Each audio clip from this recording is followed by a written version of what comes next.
कंकड़ा तरकारी आउ सेई कंकड़ा जदि आमर चिलिका कंकड़ा होता है तो कहले केते टेस्ट लगे। टेस्ट तो टेस्ट तार बास्ना भी ना सब बड़े महकी जाए। तो आज आपण मान सांगे आपण मैंने जानी सारे कंकड़ा तरकारी रेसिपी मु शेयर करी कि पूर्वर ना टी बछा बछी केमती कौन कराए सेटा भी शेयर करी टी बाछाक भी डर लगे केते जन को। तो मो हस्बैंड को कंकड़ा बाछा बहुत भल लगे मु भी कंकड़ा बाछा शिखी कि पूर्वर प्लीज आपण मैंने मो चैनल टाक सब्सक्राइब जदि करना सब्सक्राइब कर दिंतु। तो चलतु आरंभ करवा कंकड़ा बछा प्रथमे जानी नबा। कंकड़ा को प्लास रे हो कि एमती चिमुटारे हो जो चिमुटा आम नड़िया छड़ू तो से चिमुटारे हो कि प्लास रे हो प्रथमे नहीं जावा। से चिमुडारे प्रथमे बुढ़ा जो गोड़टा अच्छी ना प्रथमे गोटे गोटे कर सबतक कंकड़ा जरी बाहर करदे। तो ये 2 किलो कंकड़ा मुझे तो एमती भाव में सबतक कंकड़ा मुझे बाहर कर नहीं तार जो बुढ़ा गोड़ को प्रथमे आम मैंने भांगी नवा जहाँद्वारा कि आ कामुड़ार भय नपर बाकी गोड़ गुड़ाक आराम से हाथ में आम मैंने छिंडे पार। मन रखिथे बंधा थिबा अवस्था जो रस्सी रे से माने बांधी थांती से बंधा थिबा अवस्था कंकड़ार जो गोड़टा ना कि बुढ़ा गोड़टा चिमुटा हो कि प्लास हो तो ये आम मैंने भांगी नवा। तो तापर ये कंकड़ा को एमती पछटा को ना आम मैंने भलसे छड़े नवा। कंकड़ार साइड जो टिके फुल जोटा थाए जो टिके रोम भाया होता है ना तो ताकू भी आम मैंने काढ़ी नवा। आउ ये जो इट जो येलो येलो पार्ट अपन देखुं यहाँ हूँ इट ना आपको मंजी भी कहते। तो ये मंजी को भल भाव से खोल पर छड़े नवा। एमती भल भाव में खोल पर सबतक मंजी छड़े नहीं कि भल भाव में धोई देकी आम कंकड़ा को पूरा प्रस्तुत करनवा। बेसी धोइबानी जहाँद्वारा कि ना मंजी सब धोई हो तो अल्प परिमाण में धोइबा। तो ये जो गोड़ गुड़ाक देखुं ना कंकड़ा गोड़ गुड़ाक ताकू टिके छेची नवा कौन से प्लास हो कि आपड़ हेमदस्तार हो से छेची देले ना से गोड़ू जो रसटा बाहर झोल बहुत ही टेस्ट लगी था। एमती भाव में सबूतक आम भल भाव में सफा करनवा। आ जो मंजी ना सतरे खाइबा को बहुत भल लगे आ झोलर एक्चुअली टेस्ट ए मंजी ही बढ़े थाए। तो ये मंजी को जमार भी फोपाड़ानी कि बेसी धोइबानी। तो ये मंजी को आम एमती रखी नवा तापर ये गोड़ को टिके टिके टिके करके एमती सबूतक गोड़ को टिके छेची नवा जहाँद्वारा कि सबूतक रसटा ना आम झोल सांगे मिसिबो आम झोल सुपर टेस्ट हम। तापर आम मैंने कौन करवा गोटे कढ़ी नवा कढ़ई से सोरष तेल पकई प्रथमे टिके लुण पकई देकी जो कंकड़ा आम बाछी रखिदेले से लुण गोली देकी कंकड़ा को 2 ରୁ 3 मिनिट कि 4 मिनिट पर्यंत टे भाजवा जे पर्यंत तार जो स्मेल आसे जो आमिष आसे स्मेल आसे सेटा जाएनी से पर्यंत आम मैंने 2-4 मिनिट जाए भाजवा।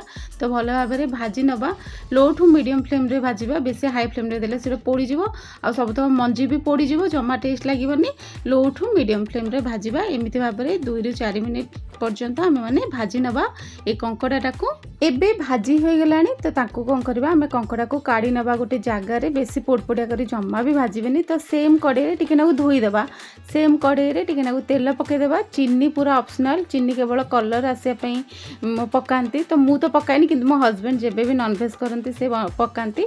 तो गरम मसला जो गोटा मसला सब गरम मसला न थाए ना बिरयानी रे आम मैंने खास कर ग्राइंडिंग करथाउ।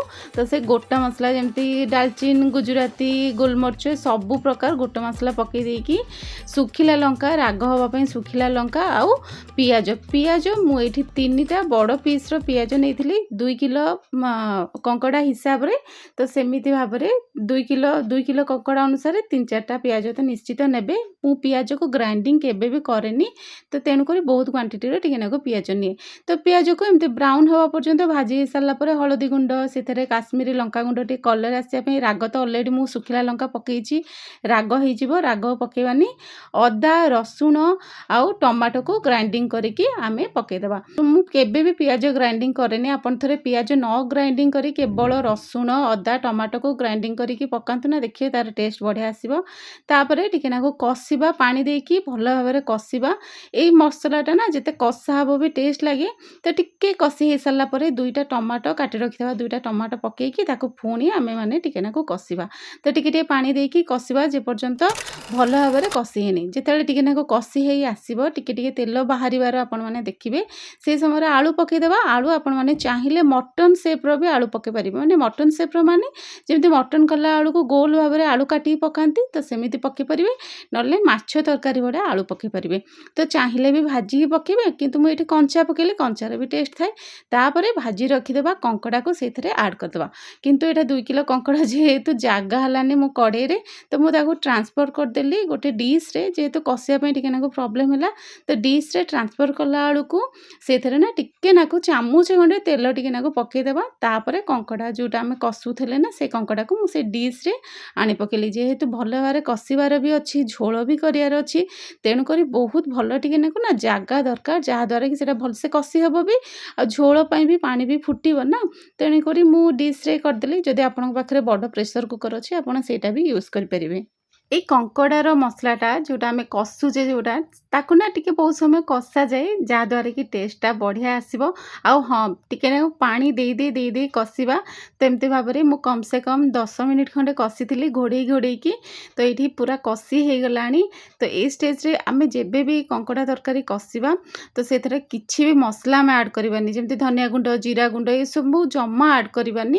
ତ ଏଇଠି ଦେଖୁଥାନ୍ତୁ ଆପଣ, ଲୁଣ ମୁଁ ସ୍ୱାଦ ଅନୁସାରେ ପକେଇଲି। ଆଗରୁ ଭାଜିଲା ବେଳକୁ ବି ଲୁଣ ପକେଇଥିଲି, ତ ଏବେ ସ୍ୱାଦ ଅନୁସାରେ ଲୁଣ ପକେଇଲି। ତେଣୁକରି ଲୁଣକୁ ନା ଦେଖିକି ଆପଣମାନେ ଆଡ଼୍ କରିପାରିବେ।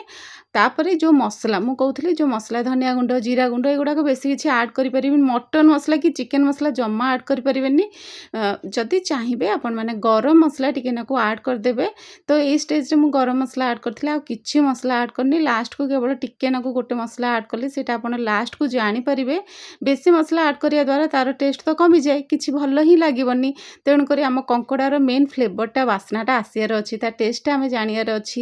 ତ ଏତେ ସାରା ମସଲା କାହିଁ ଆମେ ପକେଇବା? ତ ଯେତିକି ବେସିକ୍ ମସଲା ଦରକାର, ତ ସେତିକି ମସଲା ମୁଁ ପକେଇ ଦେଇଥିଲି। ତ ଏଇଠି ଦେଖନ୍ତୁ ସମ୍ପୂର୍ଣ୍ଣ ଭାବରେ ପୁରା ମସଲା କଷି ହେଇଗଲାଣି, ଟିକେ ନାକୁ ତେଲ ବି ବାହାରିଲାଣି। ତ ଏଇ ଷ୍ଟେଜ୍‌ରେ ଆମେମାନେ କ'ଣ କରିବା, ଉଷୁମ ପାଣି ଆମେମାନେ ଆଡ଼୍ କରିବା। କେବେ ବି ଥଣ୍ଡା ପାଣି ଆମେ ଆଡ଼୍ କରିବାନି। ତ ଏଇଠି ଦେଖନ୍ତୁ ଭଲ ଭାବରେ ମସଲା ପୁରା କଷି ହେଇଯାଇଛି। ତ ଏବେ କ'ଣ କରିବା, ଯିବା ଆମ ନେକ୍ସଟ୍ ପ୍ରୋସେସ୍‌କୁ। ଉଷୁମ ପାଣି ଆମେ ଆଡ଼୍ କରିବା। ତ ବେଶୀ ଡହ ତାତିଥିବା ପାଣି କିଛି ଆଡ଼୍ କରିବାନି। ଅଳ୍ପ ଟିକେ ନଖ ଉଷୁମ ପାଣି ଥିବ, ତ ତାକୁ ଆଡ଼୍ କରିଦେବା। ଝୋଳ ହିସାବରେ ଆପଣମାନେ ଦେବେ। ତ ମୁଁ ଏଇଟା ନା ଜୁକଜୁକିଆ ରଖିବିନି। ଯେମିତି ଭାତ ସାଙ୍ଗେ ଖାଇଲା ଭଳିଆ ଝୋଳ ଦରକାର, ତ ସେଇ ଅନୁସାରେ ମୁଁ ଝୋଳ ପାଇଁ ରଖିବି। ତେଣୁକରି ଟିକେ ଅଧିକ ମୁଁ କଲି, ଯେହେତୁ ଫୁଟିବ, ଫୁଟିଲା ମାତ୍ରେ ତ ସେଇଟା ମରିବ ନା ପାଣିଟା।